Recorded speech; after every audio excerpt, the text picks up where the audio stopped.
Well, hola people, konnichiwa. Bikin bersama Salvian di channelnya Cidetek.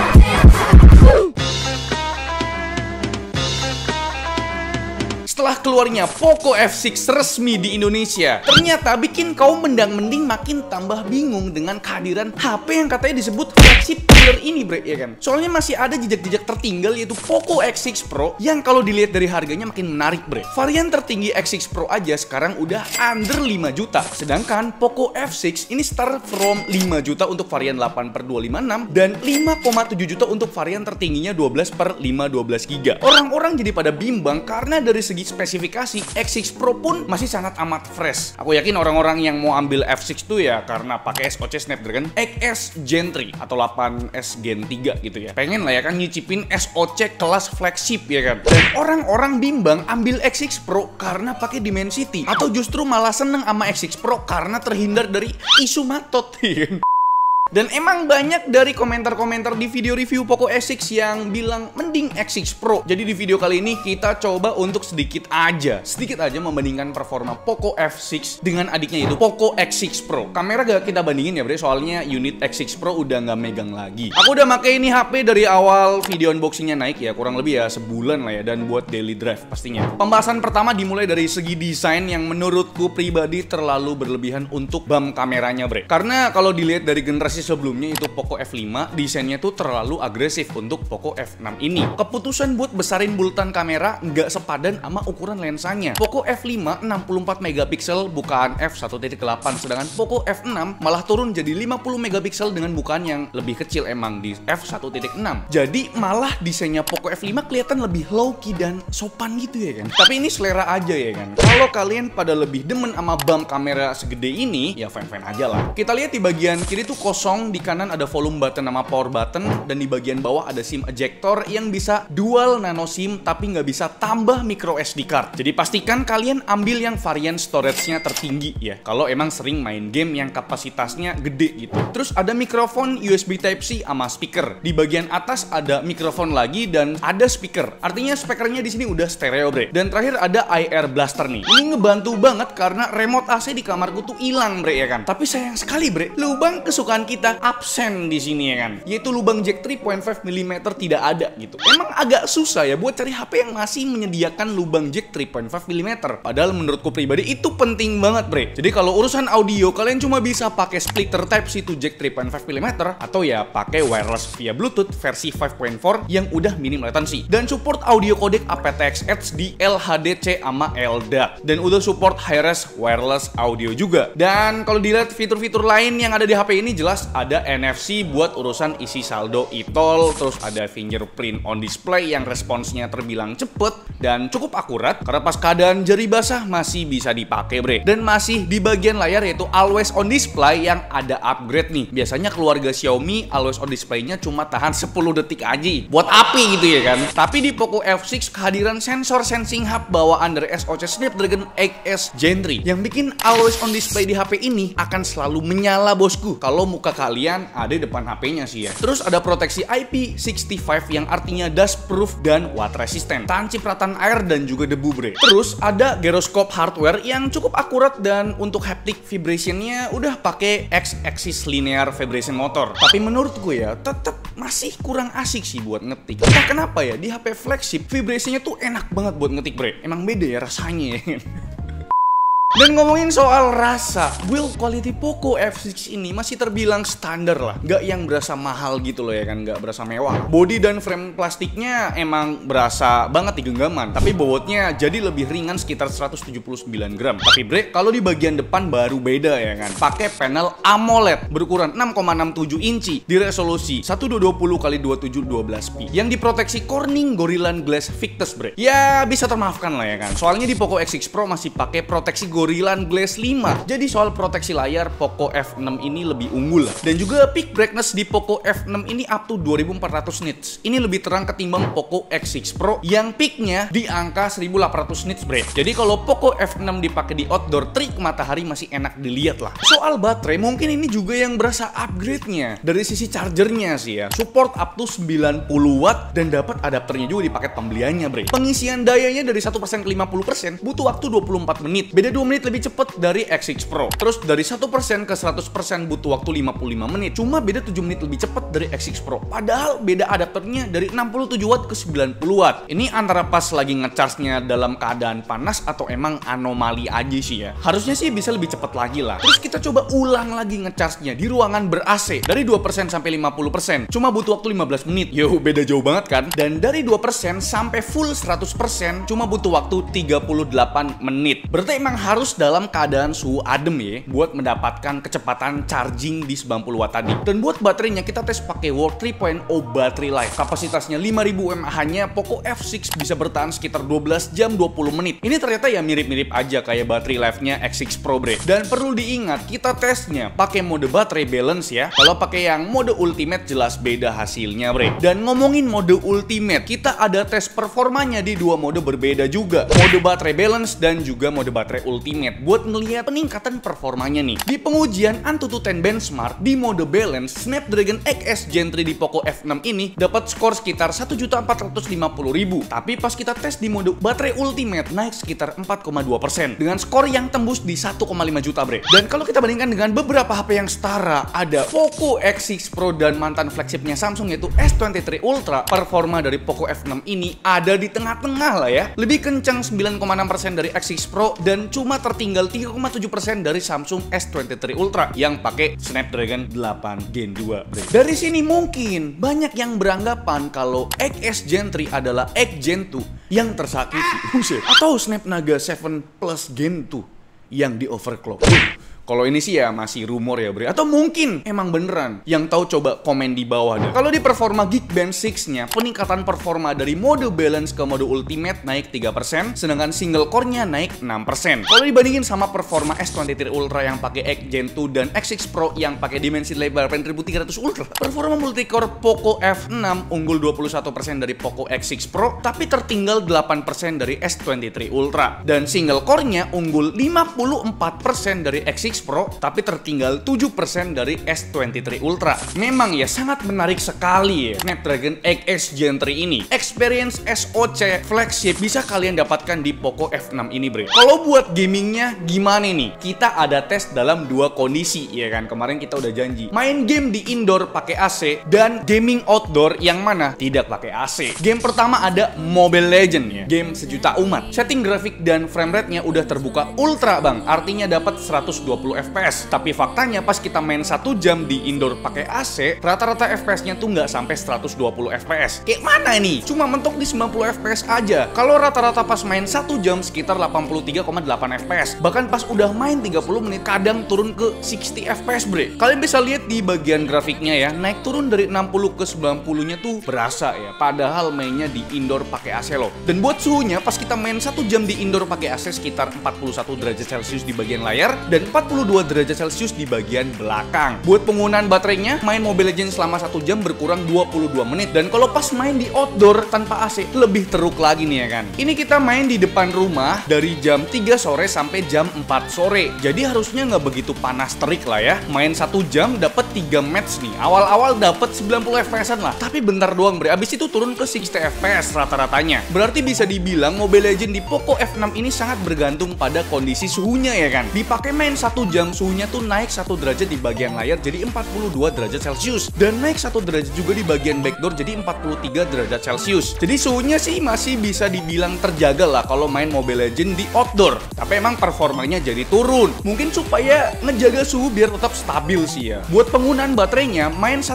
jam Mobile Legends di outdoor berkurang 20%. Loh, kenapa lebih irit bang di outdoor? Mungkin karena stuck di 60 FPS sih gamingnya ya. Jadi ya sistem nggak perlu push to the limit kali ya. Apakah ini bagus? Ya tergantung usernya sih ya. Ada yang suka full performance, ada juga yang suka efisiensi daya. Yang penting udah 60 fps, gitulah kira-kira. Kalau kalian nih tim yang mana nih? Suka full performance atau efisiensi daya? Coba komen di bawah. Next, game kedua ada Genshin Impact. Setting grafiknya ya campur medium high ya. Frame rate-nya di 60 fps. Main 30 menit di indoor pakai AC, rata-rata dapat di 58 fps. Sangat stabil kalau dilihat dari grafiknya, bre. Dengan minimumnya di 47 fps. Dan emang enjoy sih kalau main di AC ya kan. Tapi rasanya 60 fps di Genshin ini nggak sesmooth 60 fps di game lain sih ya. Kayak berasa kaku gitu gerak-geraknya. Mungkin kalian ada yang ngalamin, coba komen di bawah dah. Dan buat suhunya pas main di indoor pakai AC selama 30 menit itu sekitar 41 derajat Celcius di bagian layar dan 41,6 derajat Celcius di bagian belakang. Buat penggunaan baterainya, main 30 menit Genshin Impact baterainya tuh berkurang 11%. Kalau main di outdoor gimana nih? Kita main di jam 4 sore sampai jam setengah 5 sore. Ya berarti nggak panas-panas amat ya. Main 30 menit sih dapat rata-rata 55 fps, tapi performanya di awal-awal tuh sekitar 15 menit pertama ya aman-aman aja lah. Lancar jaya gitu loh. Terus 15 menit selanjutnya nih bang, barulah bang berasa grafiknya tuh naik turun gitu loh. Minimumnya aja di 32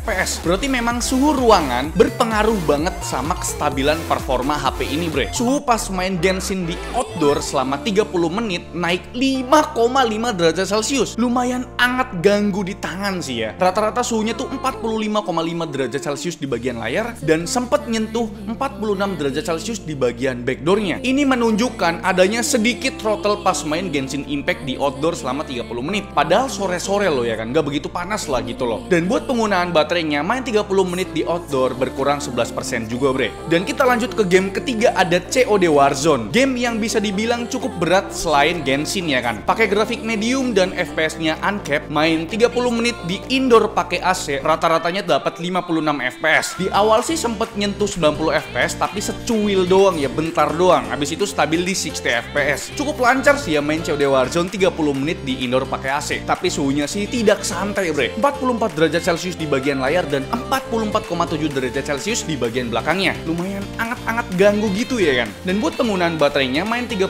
menit berkurang 13%. Ini sih gamenya yang berat aja sih ya. 13% bro ya kan, nggak nyantai gitu loh. Yang lain aja berkurang 11% tuh. Dan kalau main di outdoor tanpa AC di depan rumah sekitar jam ya 4 sore, harusnya nggak panas-panas banget lah. Rata-ratanya masih sama di 56,3 fps, tapi di menit-menit akhir udah mulai tuh drop fps-nya bre. Mungkin main COD Warzone dalam jangka waktu yang lama di outdoor ya kurang nyaman lah ya kan. Soalnya suhunya tuh menyentuh 46 derajat Celcius di bagian layar dan backdoornya sama juga ya kan. Saran dari kita kalau main COD Warzone di outdoor yang nggak pakai AC, bawa kipas portable aja ya buat si HP-nya. Buat penggunaan baterainya, main 30 menit di outdoor berkurang 12% nih. Ah bang, dari tadi ngetesnya di sore hari mulu di outdoor. Mana jam 4 sampai jam 5 sore lagi, nggak panas lah. Tenang ya kan. Kita ada tes satu game di jam 12 siang tuh di Jakarta Timur, udah pasti panas banget ya kan. Apalagi kita main game Car X Street yang notabene ini game berat banget bre. Pakai grafik di set di angka 5, main 30 menit di outdoor di depan rumah jam 12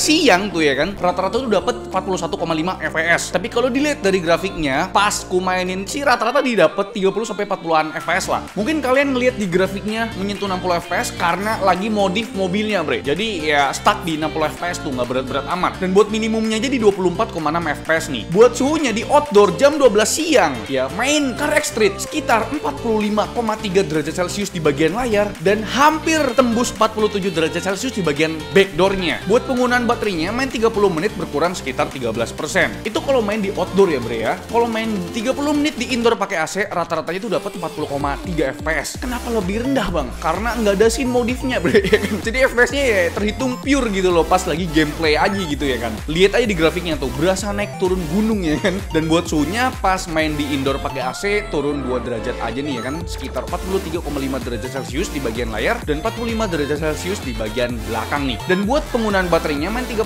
menit di indoor sekitar 13%. Ya, ini game mirip lah sama COD Warzone bre. Dan itu dia untuk performa gamingnya bre. Kami rasa 4 game aja udah cukup untuk mewakili Poco F6 ini ya. Kita udah tes di indoor dan outdoor, dan sekarang kita akan bahas dikit kualitas kameranya bre. Kali ini cuma ada 2 lensa aja ya, kalian bisa lihat ya, yaitu lensa utama beresolusi 50 megapiksel bukan f1.6 dan lensa kedua berupa lensa ultrawide 8 megapiksel yang cukup besar bump kameranya ya. Sedangkan lensa selfie-nya beresolusi 20 megapiksel bukan f2.2. Buat rekaman videonya maksimal bisa 4K 60 fps bre. Wah, ini sih rasa-rasa perekaman video HP kelas flagship ya kan. Karena umumnya HP-HP mid-range tuh mentoknya di 4K 30 fps bre. Resolusi lain bisa juga di Full HD 60 dan 30 fps bre. Terus ada mode slow motion juga di Full HD 120 fps dan 240 fps nih. Tapi sayangnya belum ada OIS, tapi udah ada Zero EIS-nya. Nah, buat lensa selfie bisa ngerekam video up to Full HD 60 dan 30 fps. Belum support 4K sayangnya nih bre. Kita sedikit ngebahas kualitas fotonya ya. Kemarin sempet jepret-jepret di teaternya JKT48 dan kebetulan banget dapat kursi yang paling depan. Di kondisi low lag hasilnya itu cukup memuaskan, tapi kadang ya miss fokus. Tapi detailnya masih dapet, tone warna mukanya masih terjaga walau kadang agak warm gitu ya. Dan ini jepretannya pakai yang zoom 2 kali ya. Ini menarik nih ya kan. Kemarin sempet ke Gias juga ya, tapi cuma jepret di bootnya Hyundai karena dua mobil ini keren banget ya, sangat menarik lah.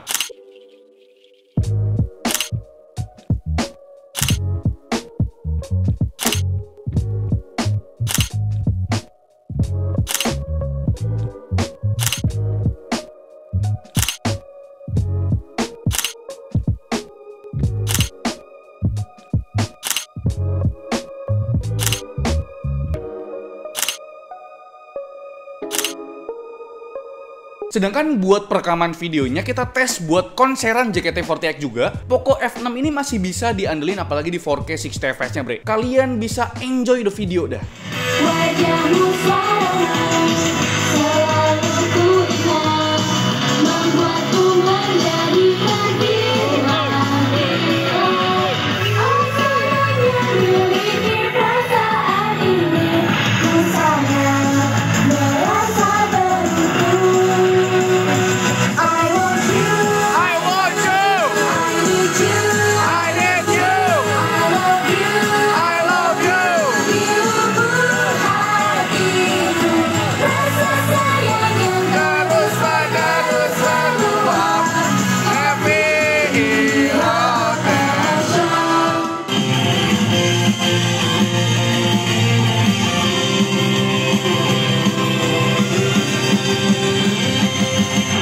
Yurika milik kita, kita laku temukan, walau selalu ada di dekatmu. Pertama kali ku rasakan dari musim panas saat mengizinkan mata, aku jadi berpikir bahwa kamu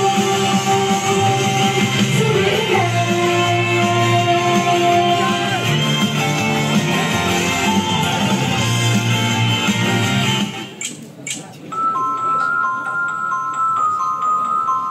Takut.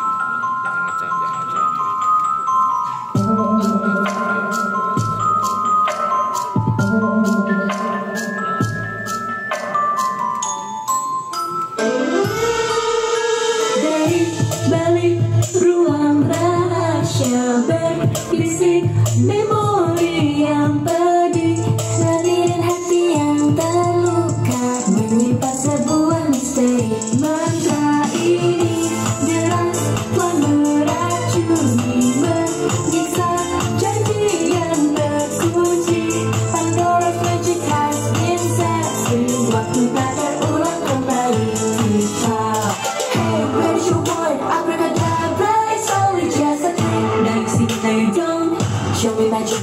Sedangkan buat lensa ultrawide-nya amat disayangkan, kurang begitu oke buat konseran bre. Jitter sama noise-nya berasa banget. Jadi cuma lensa utamanya aja sih ya yang bisa diandelin buat konseran ya kan bre. Dari musim panas saat mengizinkan mata, aku jadi berpikir bahwa kamu sungguh indah. Dan ini dia untuk kamera depannya ya, di resolusi tertingginya itu di Full HD, tapi dia udah 60 fps ya. Dan view-nya tuh cukup luas ya, nggak terlalu deket muka gitu. Dan amazingly, untuk stabilisasinya itu luar biasa oke lah. Untuk Poco F6 ini sambil lari coba ya. Ini kan tadi sambil jalan, ini sambil lari nih. Wah, kalau sambil lari sih kayaknya sih sudah tidak sanggup ya untuk stabilisasinya. Tapi kita coba di 30 fps gimana nih?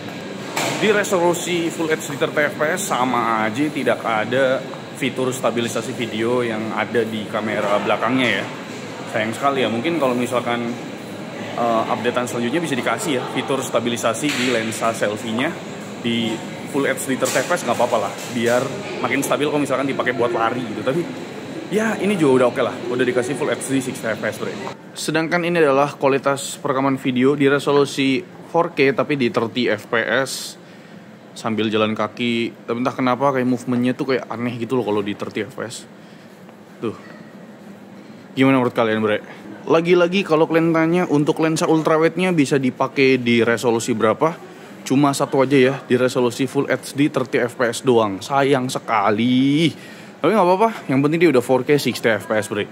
Dan dia cenderung lebih gelap sih di lensa ultrawide-nya. Gimana menurut kalian? Jadi kira-kira itu dia bre, ulasan atau review dari kami mengenai Poco F6 ini ya. Udah cukup lengkap lah harusnya ya. Kesimpulannya, di harga 5 juta memang banyak mendang-mendingnya. Tapi menurut kami HP ini cukup bisa dipertimbangkan dari mulai dari segi performa chipset rasa flagshipnya yaitu Snapdragon X Gen 3 yang bahkan mirip sama performa X Gen 2 yang ada di S23 Ultra. Perekaman videonya juga udah bisa 4K 60 fps dan chargingnya yang kencang di 90 watt. Aku rasa buat kalian yang mendang-mendingin sama X6 Pro karena udah terlanjur beli, nggak perlu khawatir juga sih ya, karena memang X6 Pro pun masih sangat layak sekali jika dibandingkan performanya dengan F6 ini, walaupun di skor Antutu sama Geekbench tertinggal ya kan, tapi tertinggalnya dikit aja kok. Dan buat yang belum punya keduanya, antara X6 Pro atau F6 emang membingungkan sih ya, duit 5 juta kurang bisa dapet X6 Pro yang varian tertinggi lagi, tapi di sisi lain ada F6 yang udah pakai chipset kelas flagship. Mungkin buat temen-temen yang punya punya pendapat, coba dah kalian tulis di kolom komentar di bawah bre. Jadi ya udahlah itu aja ya, like video ini kalau kalian suka, dislike kalau kalian jelek, dan jangan lupa untuk tekan tombol subscribe yang warna merah kalau misalkan kalian belum subscribe channel ini bre.